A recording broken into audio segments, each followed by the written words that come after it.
আসসালামু আলাইকুম। আমি জামিল। আমার এলাকা নোয়াখালী।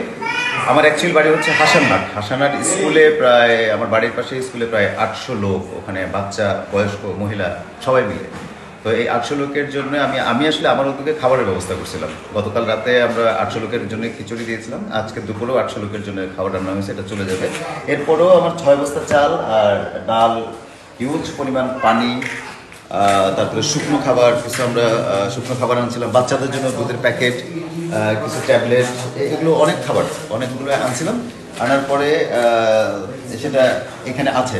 আসলে আমার কিছু প্রবাসী বন্ধুবান্ধব আমাকে হেল্প করছে এই কাজটা করতে, তারা শোনার পরে ওদের সহযোগিতায় এবং আমার সহযোগিতায় আমার কিছু বন্ধুবান্ধব আছে, তারা ঢাকা থেকে আসছে, তাদের সবার সহযোগিতায় এখানে এখানে যারা ভলেন্টিয়ারি কাজ করছে তাদের সহযোগিতায় আমি হাসানহাটে কালকে রাতে যে খাবারটা পাঠাইছি, আমি তখন বুঝছি যে আসলে এখানে প্রত্যন্ত অঞ্চলে, কারণ আমার হাসানহাটটা শহর থেকে প্রায় 3-3.5 কিলোমিটার ভিতরে। তো এই মানে খাবারটা পৌঁছাতে যে কষ্টটা হয়েছে, আমি যাইতে আমার যে কষ্ট হয়েছে, আমি বুঝছি যে আসলে যাদের অভিজ্ঞতা নেই বা যারা জানেন না আসলে এখানে পানি কী পরিমাণ, তাদেরকে বলছি যে আপনারা হুটহাট করে দেশের বিভিন্ন জায়গা থেকে ত্রাণ নিয়ে এখানে এসে আপনারা নিজেরাও প্রবলেমের মধ্যে পড়বেন।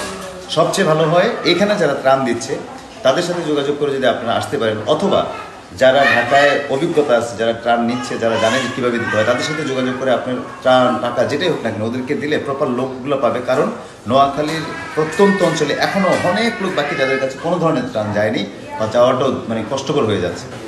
তো সেক্ষেত্রে বলবো যে আপনারা কষ্ট করেন না, আপনারা এসে নিজেরাও বিপদে পড়বেন। শহরে না, মূল দরকার হচ্ছে ত্রাণটা গ্রামের ভিতরে, যেখানে পানি লোকজন যাইতে পারতেছে না। আর আমার এখানে অনেকগুলো ত্রাণ আছে, বাকি আছে। আমি বলবো যে এটা বলবো যে আমার আশেপাশের লোকজন যারা, আমার হাসনাহাট বা তার আশেপাশের লোকজন যারা ত্রাণ চাইছেন, আমার এখানে একটা নাম্বার দেওয়া থাকবে, ওনার সাথে যোগাযোগ করে আপনারা নিতে পারেন।